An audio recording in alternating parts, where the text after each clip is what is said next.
नमस्कार दोस्तों, कैसे हैं आप लोग। उम्मीद करता हूं अच्छे होंगे। आज हम लोग देखेंगे 10 महत्वपूर्ण प्रश्न बिहार एसएससी, बिहार दरोगा और झारखंड एसएससी और बिहार पुलिस के लिए। ये 10 प्रश्न बहुत ही महत्वपूर्ण हैं क्योंकि इससे लगभग 50 प्रश्न हम लोग क्लियर करेंगे। चलिए स्टार्ट करते हैं और देखते हैं आज का पहला प्रश्न। प्रश्न है, अर्थववेद का ब्राह्मण ग्रंथ का क्या नाम है। तो अर्थववेद का ब्राह्मण ग्रंथ का नाम है गोपद। क्या नाम है? गोपद। आंसर हो जाएगा ऑप्शन नंबर डी, गोपद। वहीं बात कर लेते हैं ऋग्वेद। तो ऋग्वेद का ब्राह्मण ग्रंथ का नाम है ऐतरेय और कौशितकी। ऐतरेय और कौशितकी। वहीं बात करें यजुर्वेद का ब्राह्मण ग्रंथ का नाम है शतपथ ब्राह्मण। शतपथ ब्राह्मण और तैत्तिरीय ब्राह्मण। तैत्तिरीय ब्राह्मण। वहीं बात करें सामवेद का, तो इसका ब्राह्मण ग्रंथ का नाम है पंचविंश और षड्विंश। और अर्थववेद का गोपद। वहीं इससे क्वेश्चन आते हैं, इसके ब्राह्मण ग्रंथ उपनिषद से भी क्वेश्चन आते हैं। तो ऋग्वेद का जो उपनिषद है वह ऐतरेय और कौशितकी। वहीं बात करें यजुर्वेद का उपनिषद तो कंठोपनिषद और मैत्रायणी। वहीं बात करें सामवेद का, तो सामवेद का छांदोग्य और जैमिनी। छांदोग्य और जैमिनी। और अर्थववेद का जो उपनिषद है वह है मुंडकोपनिषद और प्रश्नोपनिषद। वेद की बात करें तो ऋग्वेद पढ़ने वाले को क्या कहते हैं? तो ऋग्वेद पढ़ने वाले को क्या कहते हैं? तो ऋग्वेद पढ़ने वाले को होत्री कहते हैं। क्या कहते हैं? होत्री कहते हैं। जबकि यजुर्वेद पढ़ने वाले को अथर्वयु कहते हैं। अथर्वयु कहते हैं। सामवेद पढ़ने वाले को उद्गाता कहते हैं। क्या कहते हैं? उद्गाता कहते हैं। और अर्थववेद पढ़ने वाले को ब्रह्मा कहते हैं। क्या कहते हैं? ब्रह्मा कहते हैं। अर्थववेद में ही कन्याओं की जन्म की निंदा की गई है। कन्याओं की जन्म की निंदा किस में किया गया है? अर्थववेद में किया गया है। चलिए देखते हैं अगला प्रश्न। प्रश्न है, रोपड़ के उत्खननकर्ता कौन थे। तो रोपड़ यह सिंधु घाटी स्थल है, इसके उत्खननकर्ता कौन थे? तो इसके उत्खननकर्ता कौन थे रोपड़ का? ये थे यज्ञदत्त शर्मा। कौन थे? यज्ञदत्त शर्मा। आंसर हो जाएगा ऑप्शन नंबर ए। प्रश्न है, रोपड़ के उत्खननकर्ता कौन थे। तो रोपड़ के उत्खननकर्ता थे यज्ञदत्त शर्मा। आंसर हो जाएगा option number A, Yagyadatt Sharma. Ropar की बात करें तो यह कहाँ है, किस राज्य में? यह भारत के पंजाब राज्य में स्थित है। वहीं बात करें रोपड़, यह सतलज नदी के किनारे। किस नदी के किनारे है? सतलज नदी के किनारे है। वहीं कुछ प्रमुख स्थलों के बारे में समझ लेते हैं। हड़प्पा, यह रावी नदी के किनारे है। किस नदी के किनारे? रावी नदी के किनारे। यह पाकिस्तान के पंजाब प्रांत का साहिवाल जिला में अवस्थित है, जिसका खोज दयाराम साहनी ने किया था। दयाराम साहनी ने 1921 ईस्वी में। वहीं बात करें मोहनजोदड़ो।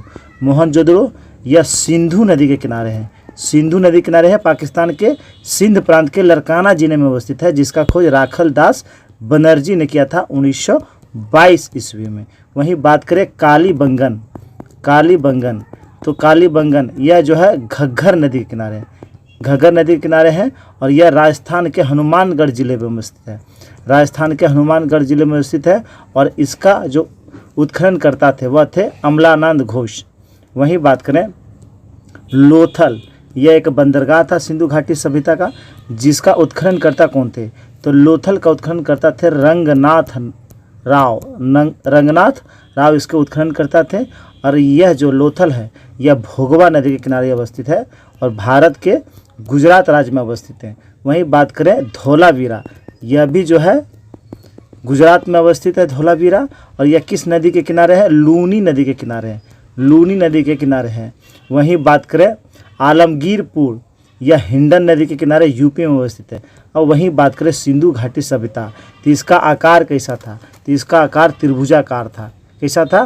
त्रिभुजाकार था। और इसके सर्वाधिक मान्य तिथि अगर पूछा जाए तो 2350 ईसा पूर्व से 1750 ईसा पूर्व इसका काल जो है सबसे उपयुक्त काल माना गया है। वहीं बात करें सिंधु घाटी सभ्यता का अगर विस्तार पूछा जाए तो इसका विस्तार पूरब में कहाँ तक था?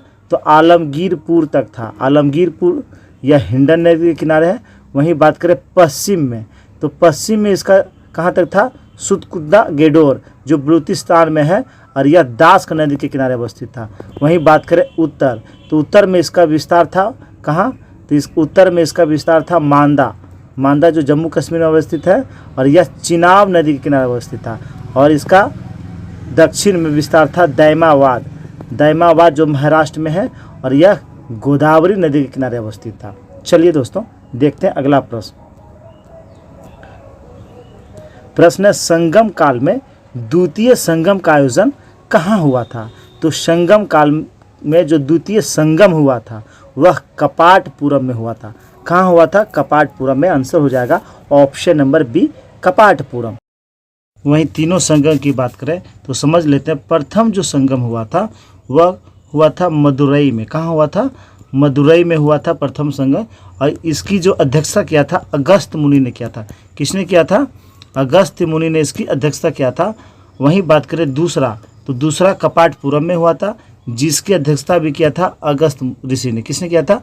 अगस्त ऋषि ने। और इसी के दौरान जो तोलकाप्पियम तमिल व्याकरण है उसकी रचना किया था। तोलकाप्पियम की रचना हुआ था द्वितीय संगम में। वहीं तीसरा जो संगम हुआ था, तीसरा संगम यह कहाँ हुआ था? यह भी मदुरई में हुआ था, और इसकी तो अध्यक्षता किया था नक्कीरर ने किया था। किसने किया था? नक्कीरर इसकी अध्यक्षता किया था, और इसमें अधिकतर तमिल साहित्य की रचना किया गया था। कुछ प्रमुख तमिल साहित्य जो अक्सर एग्जाम में पूछे जाते हैं उसके लेखक भी हम लोग समझ लेते हैं। तोलकाप्पियम जो तमिल व्याकरण की पुस्तक है, तोलकाप्पियम, इसकी रचना किसने किया था? तो इसकी रचना तोलकाप्पियर ने किया था। तोलकाप्पियर ने इसकी रचना किया था। वहीं बात करें शिल्पादिकरम, शिल्पादिकरम यह एक महाकाव्य है, जैन से संबंधित है, और इसकी रचना किया था इन लगो ने। इन लगो आदिगल इसका पूरा नाम था, इसने इसकी रचना किया था। वहीं बात करें तिरुकुल्लर, इसकी रचना किसने किया था? तिरुवल्लुवर ने किया था। किसने किया था? तिरुवल्लुवर ने किया था। चलिए दोस्तों देखते हैं अगला प्रश्न। प्रश्न है दिल्ली सल्तनत काल में अमीर आखुर किस विभाग का प्रमुख या प्रधान को कहा जाता था? तो अमीर आखुर यह जो है अश्वशाला का प्रधान कहलाता था। आंसर हो जाएगा ऑप्शन नंबर ए, अमीर आखुर अश्वशाला का प्रधान कहलाता था। वहीं सैन्य विभाग का प्रधान क्या कहलाता था? सैन्य विभाग का प्रधान होता था आजीरे मुमालिक, आजीरे मुमालिक कहलाता था। वहीं धार्मिक विभाग का जो प्रधान होता था उसे सदर एस सुदूर कहा जाता, सदर एस सुदूर कहा जाता था। वहीं गुप्तचर का जो प्रमुख होता था, गुप्तचर विभाग का जो प्रमुख होता था उसे क्या कहा जाता था? बदीरे मुमालिक, बदीरे मुमालिक कहा जाता था। वहीं सुल्तान के अंगरक्षक का जो प्रमुख होता था उसे सरे जानदार कहा जाता था, सरे जानदार कहा जाता था।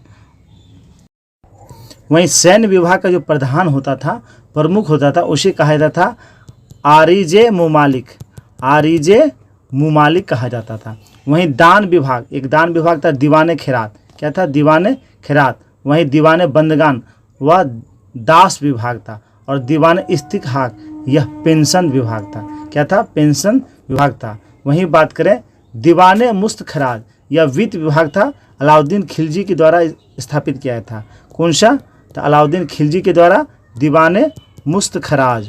वहीं बात करें दीवाने कोही, दीवाने कोही कृषि विभाग से संबंधित था, यह मोहम्मद बिन तुगलक के द्वारा स्थापित किया था। वहीं दीवाने अर्ज, दीवाने अर्ज यह बलवन के द्वारा स्थापित किया था, और यह सैन्य विभाग था। क्या था? सैन्य विभाग था। वहीं दीवाने बंदगान, दीवाने बंदगान यह, और दीवाने खैरात, दीवाने खैरात और दीवाने इस्तिकहाक यह तीनों जो है किसके द्वारा स्थापित किया था? फिरोज शाह तुगलक के द्वारा स्थापित किया गया था। तो आप लोग ये सारे को याद रखेंगे। चलिए अगला प्रश्न देखते हैं। प्रश्न है फकीर विद्रोह का नेता कौन था? तो फकीर विद्रोह का नेता कौन था? फकीर विद्रोह का नेता था मजनू शाह। कौन था? मजनू शाह। आंसर हो जाएगा option number D, Majnu Shah. इसका जो क्षेत्र था, संबंधित क्षेत्र, वह बंगाल था। इसका समय 1776 से 1777 था। वहीं टीपू सुल्तान यह पागलपंथी विद्रोह का नेता था। पागलपंथी विद्रोह का नेता कौन था? टीपू शाह। इसका जो क्षेत्र था यह भी बंगाल था। इसका समय अगर पूछा जाए तो 1813 से 1831 तक। वहीं बात करें पाइका विद्रोह, इसका क्षेत्र उड़ीसा था। क्या था? उड़ीसा था। इसके जो प्रमुख नेता थे वह थे बख्शी जगबंधु विद्याधर। बख्शी जगबंधु विद्याधर इसके प्रमुख नेता थे। वहीं बात करें गोमधर कुमार अहोम विद्रोह के नेता थे। अहोम विद्रोह के नेता थे, असम से संबंधित था। यह कौन से क्षेत्र से संबंधित था? असम से संबंधित था। वहीं तीरथ सिंह यह खासी विद्रोह से संबंधित था। कौन सा विद्रोह से? खासी विद्रोह से संबंधित था। इसका क्षेत्र था मेघालय के जयंतिया पहाड़ी। इसका समय अगर पूछा जाए 1830 से 33 तक। वहीं बात करें कूका विद्रोह तो इसका नेता था जवाहर मल। कौन था? जवाहर मल इसका नेता था। यह पंजाब से इसका संबंधित था। क्षेत्र था पंजाब, 1840 से 72 के बीच। वहीं बात करें रंगपुर विद्रोह, यह भी एग्जाम में आया हुआ है। इसके नेता थे धीरज नारायण। कौन थे? धीरज नारायण इसके नेता थे और बंगाल से इसका संबंध था। कहाँ से? बंगाल से इसका संबंध था। वहीं संथाल विद्रोह इसके नेता कौन थे? सिंधु कान्हू। कौन थे? सिंधु कान्हू इसका नेता थे और इसका काल पूछा जाए 1855 से लेकर 56 तक। वहीं मुंडा विद्रोह इसके नेता हम लोग जानते हैं कौन सा? बिरसा मुंडा इसके नेता थे 1893 से 1900 ईस्वी तक। 1900 ईस्वी में बिरसा मुंडा जो है गिरफ्तार कर गए और जेल में इनकी मृत्यु हो गई थी। चलिए अगला प्रश्न देखते हैं। प्रश्न है लेटा ग्रह किस ग्रह को कहा जाता है? तो लेटा ग्रह कहा जाता है अरुण को। किसे कहा जाता है? अरुण को। आंसर हो जाएगा ऑप्शन नंबर बी। इसे लेटा ग्रह क्यों कहा जाता है? यह अपनी धुरी पर सूर्य की ओर इतना झुका है कि यह लेटा हुआ दिखाई देता है, इसलिए इसे लेटा ग्रह कहता है। यह तीसरा सबसे बड़ा ग्रह है। वहीं बात कर लेते हैं, ग्रहों की बात आई तो आप लोग बताएं पार्थिव ग्रह किसे कहा जाता है? पार्थिव या आंतरिक ग्रह? तो पार्थिव या आंतरिक ग्रह कौन है? तो पार्थिव या आंतरिक ग्रह है बुध, शुक्र, पृथ्वी और मंगल। ये चार जो है इसे कहा जाता है पार्थिव ग्रह। और जोबियन या बाह्य ग्रह कौन कौन है? तो बृहस्पति, शनि, अरुण और वरुण ये जो है इसे बाह्य ग्रह या जोबियन ग्रह कहा जाता है। वहीं बात करें अगर ग्रहों की बात करें सूर्य से दूरी के अनुसार अगर पूछा जाए तो इसका जो क्या होगा सही क्रम? तो सूर्य के सबसे नज़दीक है बुध। कौन सा है? बुध है। उसके बाद शुक्र है, पृथ्वी है, मंगल है, बृहस्पति है, शनि है, अरुण है और वरुण ये इसका सूर्य से दूरी के अनुसार। वहीं अगर आकार की बात करें तो सबसे बड़ा ग्रह है बृहस्पति। आकार में सबसे बड़ा कौन सा है? बृहस्पति। और सबसे छोटा की बात करें तो कौन सा ग्रह है? बुध ग्रह है। कौन सा ग्रह? बुध ग्रह। वहीं घनत्व की अगर बात करें तो सबसे कम घनत्व है शनि का। शनि को अगर पानी में रख देंगे तो वो तैरने लगेगा। और सबसे अधिक अगर घनत्व है तो वह है शुक्र ग्रह का। किसका है? शुक्र ग्रह का। चलिए दोस्तों देखते हैं अगला प्रश्न है माउंट पोपा ज्वालामुखी किस देश में स्थित है? तो माउंट पोपा ज्वालामुखी यह म्यांमार में अवस्थित है। आंसर हो जाएगा ऑप्शन नंबर ए, म्यांमार। और यह कैसा ज्वालामुखी है? शांत ज्वालामुखी है। ज्वालामुखी की अगर बात करें तो सक्रियता के आधार पर इसे 3 प्रकार में बांटा गया। एक सक्रिय ज्वालामुखी जहां अक्सर उद्गार होते रहते हैं। दूसरा होता है प्रसुप्त ज्वालामुखी जहां अतीत में बहुत पहले उद्गार हुआ था और भविष्य में उससे जो है ज्वालामुखी उद्गार होने की संभावना बनी हुई है, उसे कहा जाता है प्रसुप्त ज्वालामुखी। वहीं शांत ज्वालामुखी किसे कहा जाता है? शांत ज्वालामुखी कहा जाता है जिसमें उद्गार होने की संभावना नहीं हो। तो उसी में आता है यह माउंट पोपा ज्वालामुखी। इसी में अगर कुछ और शांत ज्वालामुखी की बात करें तो एकांकगुआ ज्वालामुखी यह एंडीज पर्वत पर है। दक्षिण अमेरिका के एंडीज पर्वत श्रृंखला पर अवस्थित है एकांकगुआ। वहीं किलिमंजारो ज्वालामुखी यह किस देश में है?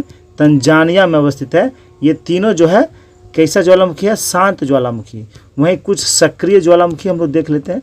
सक्रिय ज्वालामुखी तो किलायू ज्वालामुखी जो हवाई द्वीप पर है, अमेरिका के हवाई द्वीप पर है। कोटोपैक्सी ज्वालामुखी यह किस देश में है? इक्वाडोर में है। इक्वाडोर में अवस्थित है कोटोपैक्सी। वहीं बात करें बैरन द्वीप, हिंद महासागर का एकमात्र जो है सक्रिय ज्वालामुखी है बैरन द्वीप। यह अंडमान में अवस्थित है। वहीं कुछ प्रसुप्त ज्वालामुखी देख लेते हैं। प्रसुप्त ज्वालामुखी, तो विसुवियन ज्वालामुखी, विसुवियन ज्वालामुखी, इसका देश पूछ दिया जाता है, इटली में अवस्थित है। कहाँ? इटली में अवस्थित है। वहीं फ्यूजियामा ज्वालामुखी, फ्यूजियामा ज्वालामुखी यह जापान में है। ये सारे प्रसुप्त ज्वालामुखी। वहीं नारकोंडम ज्वालामुखी, नारकोंडम ज्वालामुखी यह अंडमान निकोबार द्वीप में अवस्थित है। वहीं बात करें माउंट एटना ज्वालामुखी, यह इटली में है। कहाँ है माउंट एटना? माउंट एटना ज्वालामुखी इटली में है। कहाँ है? इटली में है। और यह कैसा ज्वालामुखी? सक्रिय ज्वालामुखी। कैसा है? सक्रिय ज्वालामुखी।